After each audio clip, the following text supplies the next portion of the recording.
नमस्कार दोस्तों, स्वागत है आपका मेरे प्यारे से यूट्यूब चैनल पे। तो आज हम देखने वाले हैं एसएससी का मोस्ट इम्पॉर्टेंट ईडियम्स और फ्रेज़ को। और ये सारे के सारे एसएससी के प्रीवियस ईयर में पूछे गए ईडियम्स और फ्रेज़ हैं। तो अगर आप आज का वोकैबुलरी का क्लास करते हैं तो मेरा ये 100% गारंटी है कि आपका जो वोकैबुलरी का सेक्शन है वो ज़रूर से ज़रूर इम्प्रूव हो जाएगा। ठीक है, तो चलिए जल्दी से अपनी तैयारी को बेहतर बनाते हुए हम आगे बढ़ते हैं। हमारा जो पहला फ्रेज़ है वो है add fuel to the fire. Add fuel to the fire, इसका अर्थ होता है आग में घी डालना। इसको आप लोग याद रखेंगे, add fuel to the fire, इसका अर्थ क्या होता है? आग में घी डालना। तो इसका एग्जाम्पल क्या है? The news of his failure just added fuel to the fire of his father's anger. ठीक है, यानी कि भाई साहब एग्ज़ाम का तैयारी कर रहे थे लेकिन उसमें उनका सिलेक्शन नहीं हुआ, कट ऑफ हो गया।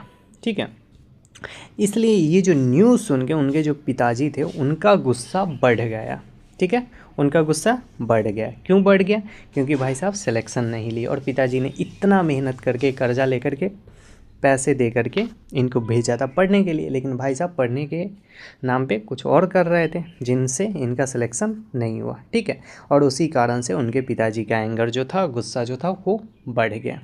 ठीक है, चलिए अब हम चलते हैं आगे। हमारा जो अगला फ्रेज है वो है एप्पल ऑफ वंस आई। ठीक है, क्या है? एप्पल ऑफ वंस आई, इसका अर्थ होता है बहुत प्रिय व्यक्ति। ठीक है, एप्पल ऑफ वंस आई, इसका अर्थ क्या होता है? बहुत प्रिय व्यक्ति। एग्जाम्पल क्या है? He is the youngest in the family and the apple of his mother's eyes. यानी कि एक बच्चा, ये देखो ये क्यूट सा बच्चा है और ऐसा बच्चा जो होता है घर में वो सबका प्यारा होता है। ठीक है, सबका प्यारा होता है, वो क्या होता है? एप्पल ऑफ वंस आई होता है। ठीक है, चलिए अब हम चलते हैं आगे। हमारा अगला फ्रेज़ है back to the square one. कौन सा फ्रेज़ है? बैक टू स्क्वायर वन, इसका अर्थ होता है फिर से शुरुआत करना। बैक टू स्क्वायर वन का अर्थ क्या होता है? फिर से शुरुआत करना। इसका एग्जाम्पल क्या है? The experiment failed completely so we are now back to the square one. ठीक है, यानी कि एक्सपेरिमेंट जो था वो कम्प्लीटली फेल्ड हो गया था, इसलिए हम लोग क्या किए? फिर से शुरुआत किए। और अब भी जो लोग एग्ज़ाम के लिए प्रिपेयर कर रहे हैं, ठीक है, अगर उनका सिलेक्शन नहीं होता है तो वो लोग क्या करेंगे? बैक टू स्क्वायर वन, यानी कि फिर से वो लोग शुरुआत करेंगे। ठीक है, चलिए हमारा अगला फ्रेज़ है बिट द बुलेट। ठीक है, कौन सा फ्रेज़ है? बिट द बुलेट, इसका अर्थ होता है कठिनाई का सामना करना। बिट द बुलेट का अर्थ क्या होता है? कठिनाई का सामना करना। एग्जाम्पल क्या है? You must bit the bullet and work hard if you want to clear this exam. ठीक है, अगर आपको ये एग्ज़ाम क्लियर करना है तो इसके लिए आपको क्या करना चाहिए? बिट द बुलेट, यानी कि कठिनाई का सामना करते हुए हार्ड वर्क करना चाहिए पढ़ाई के लिए। ठीक है, मैं जानता हूँ बहुत सारे लोग ऐसे हैं, बहुत सारे मेरे दोस्त भाई ऐसे हैं जो पढ़ाई करते हैं, ठीक है, लेकिन इसके साथ साथ वो एक्स्ट्रा इनकम के लिए वो कहीं ना कहीं काम भी करते हैं। ठीक है, पार्ट टाइम में वो काम करते हैं, ट्यूशन पढ़ाते हैं या फिर कहीं पे अलग कुछ काम करते हैं। ठीक है, तो वो लोग क्या कर रहे हैं? वो लोग कठिनाई का सामना करते हुए अपना तैयारी कर रहे हैं। ठीक है, तो बिट द बुलेट का अर्थ क्या हो गया? कठिनाई का सामना करना। ठीक है, चलिए हमारा अगला फ्रेज़ है बर्ड्स ऑफ ए फीदर। क्या होगा? बर्ड्स ऑफ ए फीदर, इसका अर्थ होता है समान स्वभाव वाले लोग। इसका अर्थ क्या होता है? समान स्वभाव वाले लोग। एग्जाम्पल क्या है? Both of them love playing chess, यानी कि दोनों जो है वो चेस खेलना पसंद करते हैं। तो हो गया, समान स्वभाव वाले लोग हो गए। ठीक है, indeed birds of a feather flock together, जैसे कि बर्ड्स जो होते हैं वो एक साथ उड़ते हैं, ठीक उसी तरह से वो दोनों चेस खेलना पसंद करते हैं। ठीक है, यानी कि दोनों का समान जो स्वभाव जो है वो एक समान है। ठीक है, चलिए अब हम चलते हैं अपने अगले फ्रेज़ पे। हमारा अगला फ्रेज़ है cost N arm and a leg. ठीक है, कौन सा फ्रेज़ है? Cost N arm and a leg, इसका अर्थ होता है बहुत महंगा होना। ठीक है, यहाँ पे ये वॉच दिखाई दे रहा है, ये रोलेक्स का वॉच है और ये सबसे महंगा वॉच आता है। ठीक है, ये बहुत महंगा आता है। तो cost N arm and A leg, इसका अर्थ क्या होता है? बहुत महंगा होना। इसका एग्जाम्पल क्या है? Buying a house in this city will definitely cost you N arm and a leg, यानी कि इस सिटी में घर खरीदना तुम्हें बहुत ही महंगा होने वाला है। ठीक है, चलिए हमारा अगला फ्रेज़ है कट कॉर्नर्स। कौन सा फ्रेज़ है? कट कॉर्नर्स, इसका अर्थ होता है घटिया तरीके से काम करना। ठीक है, चलिए। कट कॉर्नर्स का अर्थ क्या होता है? घटिया तरीके से काम करना। तो इसका एग्जाम्पल क्या है?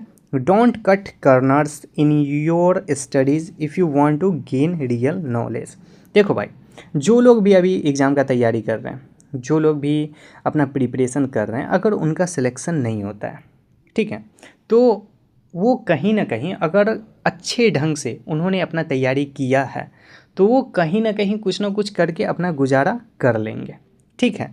लेकिन जिन्होंने कट कॉर्नर्स किया है, जिन्होंने घटिया तरीके से काम किया है, जिन्होंने सही से पढ़ाई नहीं किया है, बस पढ़ाई के नाम पे इधर उधर किया है, उनका बहुत ही गंदा जीवन होने वाला है, ठीक है। तो अगर आप अच्छे से प्रिपरेशन करते हैं और तब आपका सिलेक्शन नहीं होता है, तब कोई बात नहीं, आपके पास बहुत सारी अपॉर्चुनिटीज़ ऐसे होंगे जहाँ पे आप काम करके अपना गुजर बसर या फिर अच्छा भी जीवन में कर सकते हैं, ठीक है। तो हमें क्या नहीं करना चाहिए? हमें कट कॉर्नर्स नहीं करना चाहिए, घटिया तरीके से कोई भी काम, पढ़ाई लिखाई तो ख़ास तौर पे नहीं करना चाहिए, ठीक है। चलिए, हमारा अगला फ्रेज़ है फेस द म्यूज़िक।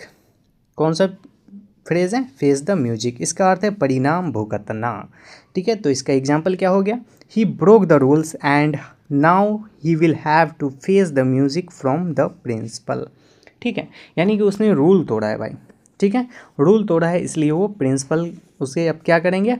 पनिश करेंगे, और उससे बच्चे को क्या करना है? फेस द म्यूजिक करना है, यानी परिणाम जो उसने गलती किया उसका उसे भुगतना है, ठीक है। चलिए, हमारा अगला फ्रेज़ है गेट कोल्ड फीट। कौन सा फ्रेज़ है? Gate cold feet. इसका अर्थ होता है डर जाना या घबरा जाना। तो इसका एग्जाम्पल क्या है? He got cold feet just before he was suppose to go on the stage. यानी कि जब वो स्टेज पे जाने वाला था तब वो घबरा गया। भाई साहब, ये सच बात है, ठीक ना। जब मैं स्कूल में गया था और 210 बच्चे थे, ठीक ना, और उनके बीच में मुझे बोलना था, कुछ इंस्पिरेशनल स्पीच देना था, तो मेरा प्रिपरेशन था, लेकिन फिर भी जब मैंने बोलने गया तो मेरे अंदर डर आ गया, ठीक ना, और उस डर के कारण मुझे बहुत सारा चक्कर आया और मेरा तबीयत ख़राब हो गया। लेकिन अब परफेक्ट है, मैंने बार बार उस चीज़ को इतना बार रिपीट कर दिया है कि अब मेरे माइंड को वो चीज़ पता है कि ये बोलना आसान है, ठीक है। तो गेट कोल्ड फीट का अर्थ क्या होता है? डर जाना या घबरा जाना। और कोई भी काम हो, अगर आप फर्स्ट टाइम करते हो तो उसमें थोड़ा सा डर आता है, ठीक है। चलिए, तो अब हम चलते हैं अपने अगले फ्रेज़ पे। हमारा अगला फ्रेज़ है गो द एक्स्ट्रा माइल। कौन सा फ्रेज़ है? Go the extra mile. इसका अर्थ होता है उपेक्षा से अधिक प्रयास करना। अभी हम लोग का सबको पता है भाई, हम लोग का एग्ज़ाम आने वाला है, ठीक ना। तो अभी हम लोग को क्या करना चाहिए? अभी हम लोग को गो द एक्स्ट्रा माइल करना चाहिए, यानी कि जितना हम टारगेट बनाते हैं, ठीक ना, हमें टारगेट से ज़्यादा अपनी प्रैक्टिस पे काम करना चाहिए, अपने प्रैक्टिस पे वर्क करना चाहिए, ठीक है। तो चलिए इसका एग्जांपल देखते हैं। सी ऑलवेज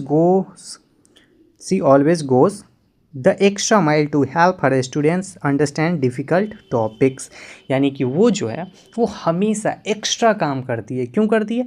ताकि उसके स्टूडेंट्स को अच्छे से टॉपिक्स को समझाया जा सके, ठीक है। चलिए, तो आज का हमारा क्लास यहीं पे समाप्त होता है। अगर आप चैनल पे नए हैं तो चैनल को सब्सक्राइब जरूर कर लीजिएगा, ताकि इसी तरह का वोकैबुलरी का इम्पोर्टेंट क्लास आप तक पहुंचता रहे और आपका वोकैबुलरी इम्प्रूव होता रहे, ठीक है। चलिए, थैंक यू सो मच।